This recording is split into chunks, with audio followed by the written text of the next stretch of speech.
وہ موتی، وہ ہیرے، وہ لال آسمان سے دریا نیل میں آ رہے اور دریا نیل سے آپ کے گھر آ جائیں. کیا آپ چاہتے ہیں؟ یقیناً ضرور چاہتے ہیں. تو پھر ایک کام کریں. یہ جو تعویذ ہے نقش دریا نیل ہے، جو ہمارے ابکری میگزین میں یہ دیکھیں چھپا ہے، ابکری میگزین میں چھپا ہے دریا نیل، اور یہ نومبر 2023 میں چھپا تھا، نیٹ پہ موجود ہے. تعویذ ہے دریائے نیل کا. روزانہ کسی بھی وقت 11 مرتبہ سورۃ رحمان کی آیت فَبِأَيِّ آلَاءِ رَبِّكُمَا تُكَذِّبَانِ. تصور کریں کہ نیل سے روشنی، ایک تصور میں روشنی، جواہرات اور روحانی خزانے آپ کے گھر آ رہے ہیں. اس نقش کو سامنے رکھیں اور روزانہ کسی بھی وقت 11 مرتبہ سورۃ رحمان کی آیت، اور تصور کریں کہ نیل سے روشنی، جواہرات اور روحانی خزانے آپ کے گھر آ رہے ہیں، اور آیت پڑھیں گے فَبِأَيِّ آلَاءِ رَبِّكُمَا تُكَذِّبَانِ. اور اس کا ہدیہ حضرت عمر رضی اللہ تعالیٰ عنہ کی روح کو ہدیہ کریں، امیر المومنین حضرت عمر کی، جن کے وسیلے سے ہمیں یہ نقش ملا. آپ کو عمل کرنے سے کیا ملے گا؟ نمبر 1 رزق کی برکت، نمبر 2 کاروبار میں عروج اور ترقی، نمبر 3 نسلوں سے محتاجی ختم اور تنگ دستی ختم، نمبر 4 بے اولادوں کو اولاد، نمبر 5 نسلوں میں بیٹے ہی بیٹے، نمبر 6 آپ جہاں چاہیں وہاں عزت وقار شان و شوکت، نمبر 7 ذاتی گھر، بہترین گھر، بڑا گھر اور خوبصورت، نمبر 8 بڑے لوگ، حکام، افسران آپ کے خیر خواہ ہوں گے، اور نمبر 9 آپ اور آپ کی نسلیں صحت اور عافیت والی زندگی گزاریں گے، اور نمبر 10 آپ کو روحانیت میں عروج اور کمال حاصل ہوگا، اور نمبر 11 اللہ آپ کو اور آپ کی نسلوں کو دنیا کے قیمتی خزانے عطا کرے گا. آئیں مجھ سے ایک دفعہ اس کا طریقہ پھر سن لیں، ہم دہرا لیتے ہیں. یہ عمل کیا ہے؟ یہ تعویذ نقش دریائے نیل، اس کو لکھیں گے، پرنٹ نہیں، ہاتھ سے لکھنا ہے، لکھ کے سامنے رکھیں گے.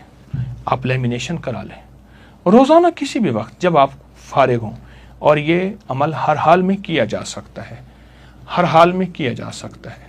اس کو سامنے رکھ کے سورۃ رحمان کی آیت فَبِأَيِّ آلَاءِ رَبِّكُمَا تُكَذِّبَانِ اس کو دیکھتے ہوئے سخت تصور میں، اور تصور یہ ہو کہ اس کی روشنی، اس کا نور مجھے مل رہا، میری نسلوں کو مل رہا. دوسرا تصور جواہرات اور روحانی خزانے جو اس کے اندر اور دریائے نیل میں موجود ہیں، عرشوں سے آ رہے ہیں، تو وہ یہ ساری چیزیں مجھے مل رہی، میری نسلوں کو مل رہی.